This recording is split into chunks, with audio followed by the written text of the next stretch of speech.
T-shirt man, dancing man, king of cheer. Cameron Hughes is on the show. Let's go!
Can you hear me?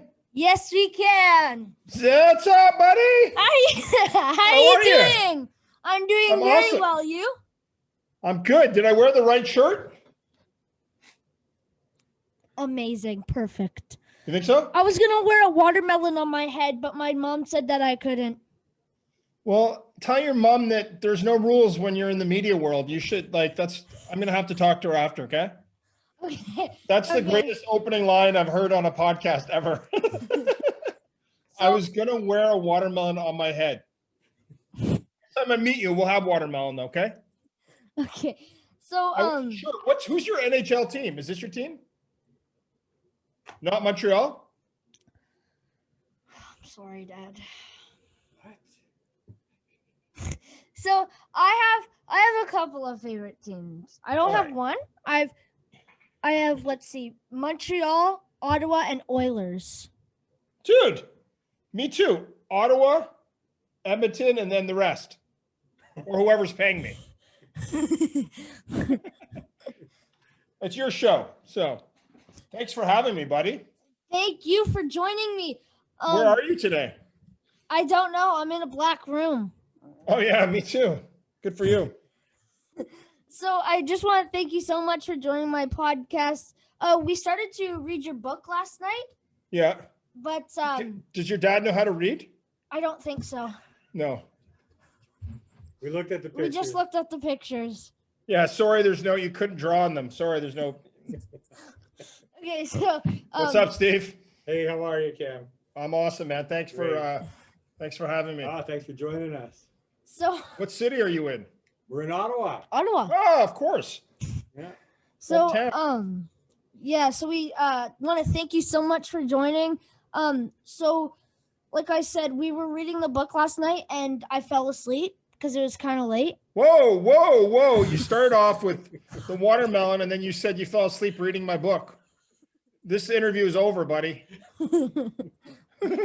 Okay. So I finished off about halfway when you were playing volleyball with the NHL players. Can you tell us about that?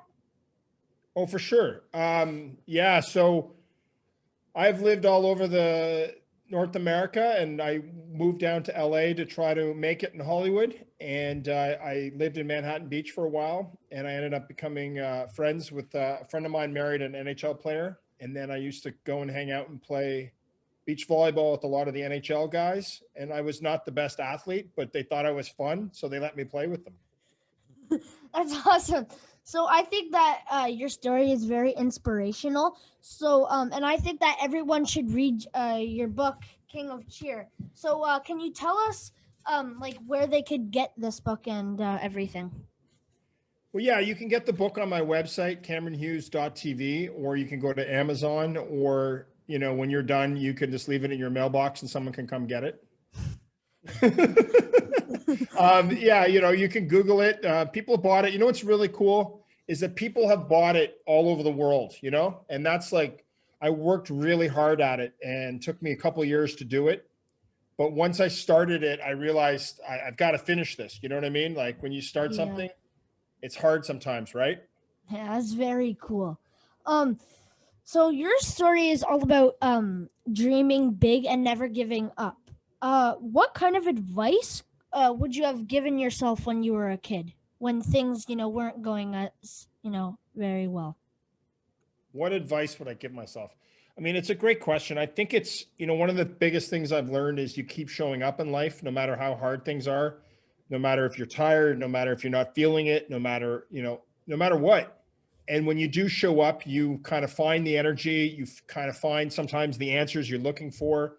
And then I think ultimately, I think you would agree with this. You find your own inspiration by being around other people, right? And I think my younger self, I went through some hard times as a kid. My parents were divorced, then my mother passed away when I was young. So it was really about keep showing up, and good things will happen. Yeah, and so in your book, you talk about feeling like you let your mom down when you didn't make a team, right? So how would you deal with that with your daughter? What if your daughter came to you with this kind of like the same thing? So like, say she didn't make a team, how would you deal with that? Well, if my daughter doesn't make the team, I'm gonna have to ask her not to be my daughter. Um, that's a great question because, at the time you think it's so important to be on the team, but it's really because we attach so much to it, right? As young people, we think it's going to be our identity and everything. I think a lot of it would be saying, what are your other interests? What are other things that you would like to do, and pursue those, and keep your head high, and look for other opportunities. So I just want to say, like, your mom have had just been like she would have been very proud of you, and I think she is very proud of you and what you have accomplished over the years Well, and you're a very dancing. nice young man to say that. Are you trying to make me cry today? I'm not trying to.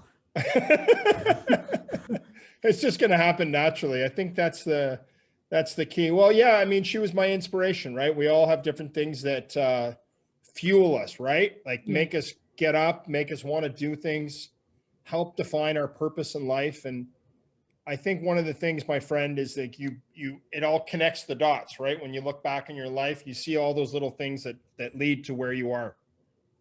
Yeah, and so what was it like to break out of your shyness and become a very popular kid in school? What was it like? Yeah, I mean, it was a matter of I was just kind of tired of being the kid in the back row, I think, and I wanted to have more fun. I started to get a little more attention for being a little silly and crazy, and as a kid, you want to fit in, right? Don't you? Like you want to fit in. You Yeah. want your people to like you, and I think that I found a way to be funny and goofy, but at the same time, I was always nice. I was never mean as a kid. You know what I mean? So it was Yeah. always about finding the right line. And the more I kept doing things and trying to be the funny, goofy guy, the more I was accepted. Because I didn't have a lot of talent in anything else. You know what I mean? Yeah. Like you probably can you are Yeah. you play a lot of sports, Yeah. Yeah. so Yeah. you have a lot of talent probably, right? Well, I guess you could say that. Well, yeah. I didn't have a lot of talent, so I figured out other ways to focus my talent. That's awesome. So you're on a long list of entertainers from Ottawa. Why do you think Ottawa is such a great city for producing great entertainers? Ottawa has this air of social connectedness. Like I find it's a very social city. It's a government town, so it's not when I grew up, it was very social, but it wasn't super exciting. So we were always hanging out, playing together, family, friends. We were always doing stuff, and I think being social and being around other people gives us an opportunity to grow. And whether you're a comedian or a singer or dancer or any of those things that a lot of the people in Ottawa kind of came up with, you have an audience right there, right? So you can almost practice your material because it's such a social city. You know what I That's mean? all. Does that make Yeah. sense? Yeah. Yeah. Uh, Yeah, yeah. good. So it sounded like growing up in Ottawa was a little difficult. What is it like to come back to the city after all your success? Well, that's a that's a interesting question because when I first moved to Hollywood, went to chase my dreams, I used to dread coming back to Ottawa because I didn't think I'd made it. You know what I mean? Like I didn't think I'd kind of reached the success that I wanted to. So for a while, I was a bit embarrassed, and then I realized I think you have to redefine what making it looks like. Making it's following your dreams, believing in yourself, surrounding yourself with good people, and ultimately loving what you do. So when I could accept that, coming back to Ottawa was a lot more fun. Yeah. And my Um, friends, by the way, like I think you would know this too, like your friends in your hometown, the people you grew up with, they're very supportive of you. So they're not like looking for you to be on the cover of a magazine. They're just proud of you for who you are, right? yeah. And if they're not friends. Hey, I totally agree with you. So picture this: you're sitting down on an airplane, and someone comes up to you and says, "What do you do for your job?" Like what do they say, and what is their reaction when you tell them? Well, that's funny because I've had a lot of different interactions with people on airplanes. Some people I've met and become lifelong friends. I remember sitting on an airplane once after doing an event and I was really tired. Okay. And Okay. I was like, I didn't want to talk to anyone. And this guy next to me was super hyper and he was talking, talking, talking, talking. And then he's like, what do you do for a living? And I was like, oh God, here goes. Right. So I looked at him and I said, I sell energy. And he was like, what? And I truly kind of do sell energy, but he stopped talking to me. So I was kind of joking, but also being serious in the sense of, ultimately I go to events and I provide energy for the events. I've also sat beside people on airplanes that, want to help me with my business and we've sat there and we've done business plans. So I fly a lot. So it's pretty funny, the interesting people you meet. That's awesome. So in your book, you talk about so many people that helped you out. How important is it to have such a big network, and how do you build one? Like, say you're just starting, how do you build a network with lots of friends and agents and all that stuff? Well, you build a network by kind of what I said earlier is you showing up, right? And putting yourself out there. And it's hard, it's hard, especially if you move to a new city or especially if you're chasing a dream that's not a typical dream, right? What I was trying to do, my friend, was like, it wasn't normal. There was no, if you want to be a comedian, there's a sort of a track to being a comedian. I wanted to be this crazy guy.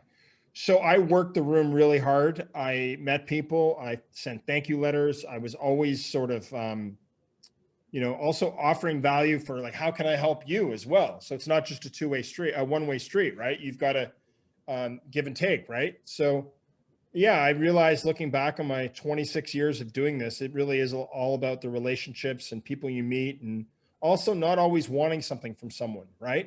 Do you know what I mean? Just being friends and being there if you need them. And Yeah. when the time Yeah. comes and you do need someone in your life, if for example, if Oilers, if you want me to get Connor McDavid on, you could say, hey, what? But you know what I mean? It's about, you never know when you might need someone in your life for help or whatever it might be. So it's really important to have a good network. Awesome. And so you mentioned that you were so close to giving up many times. How close was that, and what got you motivated to get up? Yeah, I lived in LA and it was really hard living on couches and I didn't have a visa to work. So there was a lot of time. I didn't know what else I would do. I think that was part of the issue of I'm not giving up because what else am I going to do? I didn't think I could do anything else, which is probably a good thing that I had that mindset, right? This is like, some people have backup plans and part-time jobs to help them fulfill their dreams. I just believed in myself. There was something in me that just made me believe that what I was doing was providing value to people. And if you believe that, you believe in yourself enough, you're going to keep getting up. And I think that, as you've learned in your life and young people learn, like it's a muscle, right?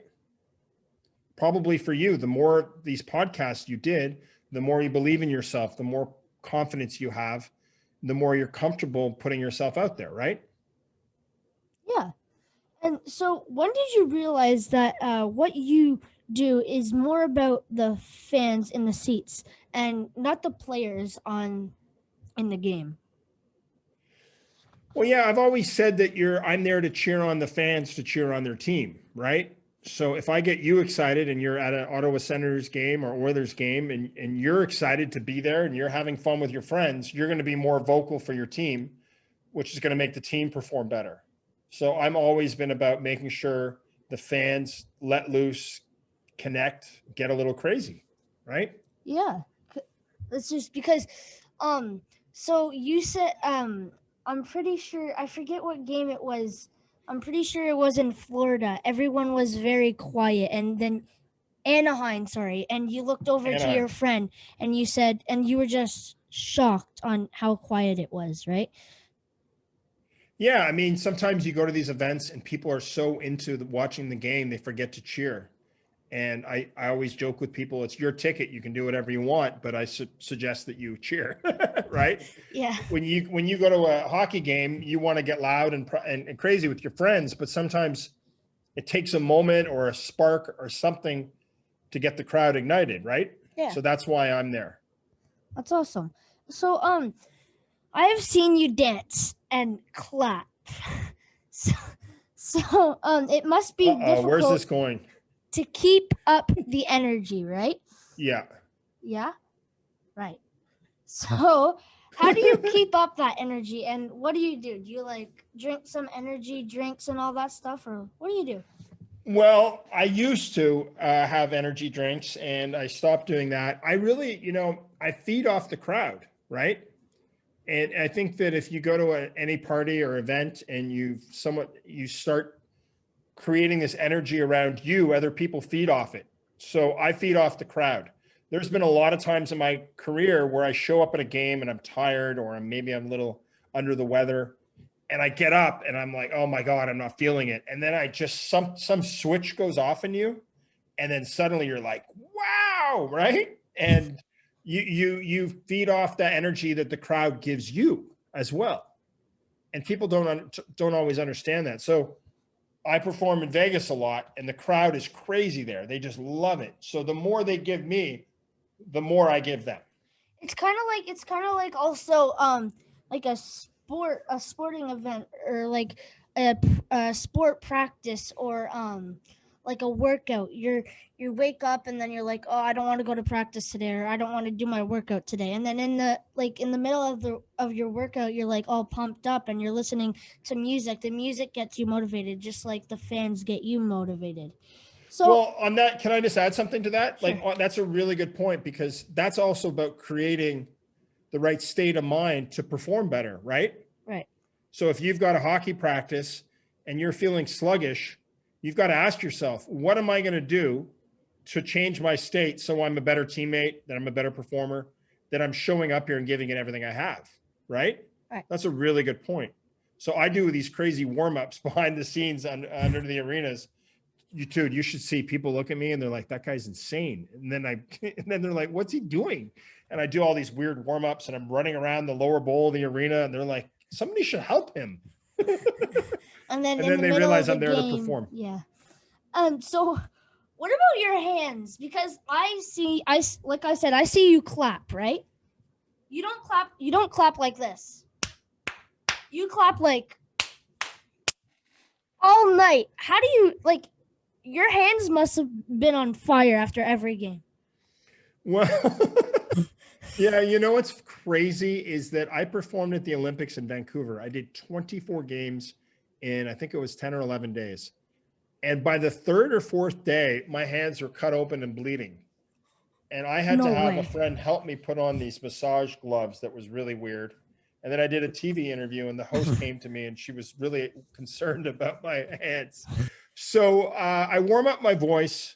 I use like a special moisturizing thing for my hands, but I have a pretty loud clap. I'm not going to do it right now, but I have a pretty loud clap. So that's one thing that I'm proud of. But I agree with you. It's tough on the hands.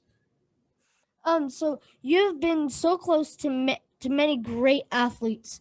You wanted to be a great athlete. When you were a kid, what does it feel like to be a part of that athlete group, of the sporting group, and actors also? That's interesting because you're right. I always wanted to be the guy in the room who was sort of on the court and shining, right? And so to be able to be part of all these different games and meet athletes behind the scenes from, minor league players to NHL stars to tennis players and NBA and all that. It's like I feel like for that night, I feel kind of like I'm on the team. You know what I mean? Yeah. They're like, "Oh yeah, you get to wear this jersey and you go to the game and I leave and it's kind of like this funny moment where I'm like, you get a badge from the arena you're in, and it's like this sense of pride I have because, like I said, when I was a kid, I didn't make the team, but I did contribute, right? So I feel really lucky. Yeah, that's awesome. And do you ever think about what would have happened if you didn't get up at that Ottawa Senators game and start dancing? I'd probably still be working at a local rink shoveling the rink. Like what would I have been doing? Is that what you mean? Yeah, so like what would you have thought? Like just think right now, think back on what you were doing. And you know, what would you have been doing if you didn't get up at that Ottawa Senators game and dance? Well, I was kind of trying to figure out what to do with my life, which is interesting. And I was an entrepreneur. I sold t-shirts and I had like a, marketing promotions company. I'd probably doing marketing and sales and sports of some kind, I think, which is kind of what I do now, but in a different, more like a bigger way, right? I'm always selling myself, marketing myself, but I chose it, for some reason it's about, I'm selling myself and I'm not selling t-shirts. You know what I mean? Right. Which is sometimes more challenging. Yeah. So I have another question for you, and it's about bishops. Okay. So Bishop's University, yes. yes, here we go. So Should I what put my does melon on? do you have it? Can you imagine? So what does what does Bishop's University mean to you? And I know that like every weekend or every like after, so you would go back to Bishop's to complete your degree, and then you would go back and do like a couple of games and then go back again. What did Bishop's mean to you when you kept on doing that? Bishops for me was a great place to get experience doing things I loved and helping me thrive at, being social, being a leader, being an entrepreneur, creating a community around myself and other people and supporting each other. And it really helped me grow in a lot of different ways because it also made me ask tough questions about what I really wanted with my life because I had some academic issues because I wasn't very focused. But once I kind of figured out what I wanted to do and who I wanted to be and all these other opportunities that Bishop's created for me to get involved, which I think is so important for young people to get involved in school in so many different ways, it allowed me to grow, and I think that's why the Bishops, a lot of people that went to Bishops around the world to this day have this unique connection because it was a small campus that allowed us to grow and be connected in a really special way. That's awesome. Are you going to sing the school song with me? Have him sing Probably- the school song. probably There's a not, school eh? song. Yeah, that's a great song. Ask him to We'll sing it later when I meet you, when you and I go for beer one day. So how would you describe your career and what is the and then until now? How would you describe it and what is left to accomplish? Like what would you want to accomplish now? Like finish, help your daughter start a career? Like is that how you want to finish your career, accomplish, or what do you want to do? Well, I performed at events, and I feel really good about that. I finished a book, which I feel really good about, and now it's kind of about, I feel like I'm on this chapter of discovery of kind of what is next, and I think it's kind of I have to live my own example of showing up and saying yes to different opportunities. And it's about creating new opportunities for myself by, like I said, working in my network, showing up and seeing what, the different things I can do. I love speaking to students. I love speaking to at events. So lots of different opportunities. Obviously, look after my little girl. Can you hear me? I can hear you now. Yep. Okay. So a lot of my friends will be watching this podcast. What advice would you give someone who's shy to like do something? Like shy to like you got up at that Senators game Yeah. and what so like I said, what advice would you give someone if they're shy or afraid to do something? Well, I think a lot of us inherently want to do things that we want to get up and dance in public. We want to do funny things. We want to tell the joke. We want to answer a question in class, but we're always worried that we're going to be laughed at, right? Right. Nobody wants to be made fun of. Nobody wants to look silly or, So my biggest thing is the more chances you take, as in life, the more the crowd wants you to succeed, right? Right. So whether it's you have a funny joke or you have a question in class or you want to do something with your friends and people, you might think, oh, I'm going to look silly or stupid. You're probably not. Most of the time we make it a bigger deal than it is. My big thing is when I put that T-shirt in a kid's hand in front of 10,000 people. Can you imagine if I did that to you and you didn't want to do it? What would you do? What if you were nervous, right? Right. What I would do is if we're at a game and I'm throwing T-shirts, getting the crowd going, I would put the T-shirt in your hand and I would literally take your hand and I would start to twirl it with you. And guess what would happen? I would start twirling. Yeah. And guess how you'd feel? I would feel great that I Yeah. actually did it, and I like if I didn't do it, then I would have regretted it. Exactly. And you get the confidence by the second you start twirling that T-shirt. And guess what else happens? The crowd around you is like, look at him go. That is awesome. And you start to smile and then you get this confidence. And so my big thing is you don't want to live life with regrets. And the worst thing that can happen is you look silly in the moment. I saw a kid on with you on YouTube. A kid, he was dancing with you, and you gave him some T-shirts, and he was throwing them into the crowd. So that was pretty cool.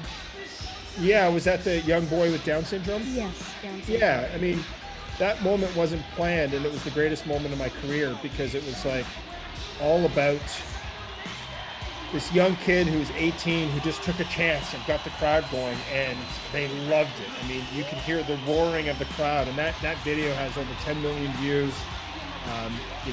They hired him. They brought him back the next year to get the crowd going because they loved it. And he's a friend of mine, Malcolm. He's a great young kid, and he just wanted to have fun and get the crowd going. And that's the biggest thing, the crowd wants you to succeed. That's cool. So I have some rapid fire questions for you. Oh my God. Okay. All right. Okay. So Need here we to go. get my hands warmed up. All right. Let's go, buddy. Ready? Okay. Warm it up. Come on. Give me a cheer. All right. All right, you ready? All right. Yeah. Who was the person that inspired you the most? My mother. What is your favorite venue to cheer at? U.S. Open tennis, New York City. Who was your idol growing up? Oh, wow. Wayne Gretzky. Oh, What? Terry Fox. Sorry, Terry Fox. We just interviewed his brother. I love it. Go, Terry. What club has the best fans in sports? Oh, right now in hockey, it's the Vegas Golden Knights. In the NBA, I would say it's between the Oklahoma City Thunder and probably the Portland Trailblazers. Who has the quietest fans? Who are you going to show this to? I can't answer that. I think Don't that answer on it some then. nights, a lot of Canadian teams fans are too quiet because they're too into the game and I'll say it now. I don't mind saying it. They're a bit too it's too proper, and it's not cool to be proper. It's cool to go and have fun, right? Yeah. How many events do you think you've cheered at? It's around 1,500 events, and then plus, speaking events and crazy other events. So it's been around 1,500. That's crazy. Oh yeah, how many of these events did you perform for free? Oh, well, that's an insane question. Probably About a dozen or so, because it gave me an opportunity to get in the door to show them what I could do. Knowing that you know now, which career would you have chosen from the start? Acting, interviewing, or athlete? Are you considering me an actor? Yes. Yeah, I would stick to performing, but I'll tell you one thing really, really fast is I would have done more to learn about acting, performing, put myself out there a little more as a young person. Okay, Not and just playing charades in the living room. You know what I mean? um, have you ever injured yourself while cheering? And what was the injury? I've been hospitalized 8 times. One of the worst injuries was falling down a set of stairs at an ECHL minor league hockey game in front of 12,000 people. And guess what? They all What? thought I was joking and I couldn't get up. And I was like, help me. That's terrible. And last question: who would Yes. you like to have cheered for that you never got a chance to? Oh, are you going to stump me on that? Like a team or an event? Anything, anyone, anybody, any event, any. At my own wedding. And so, you know what? At That's Bishop's it. University at the Vanier Cup. How's that? Amazing. So, Right? thank you for joining my podcast. It's been amazing to have you Am I your favorite guest of all time? Probably. by far. By far. Yeah. Okay, good. Well, you are an awesome interviewer. You were really good.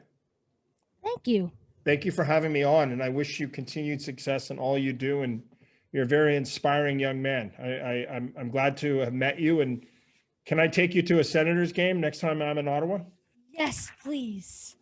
Awesome. And like I said, again, thank you for joining my podcast. Hopefully, we can meet again someday. And I would love it if you could sign my book. I will for sure. Awesome. And hey, keep your hands soft, right? Because we got a lot of clapping to do. No, soft. Oh, sorry. Not And the game. We watermelon could go next time. crazy. You bring the Yes. watermelon. Okay? Okay. You could tell my mom that. Yeah, I'm gonna have a word with your mom. Okay, so thank you so much for joining. I hope you have a great time. Stay safe because these days are horrible. We'll get back to cheering live soon. Yes. Thank you so much again, and I'll see you later. I hope. Thank you. See ya. Goodbye.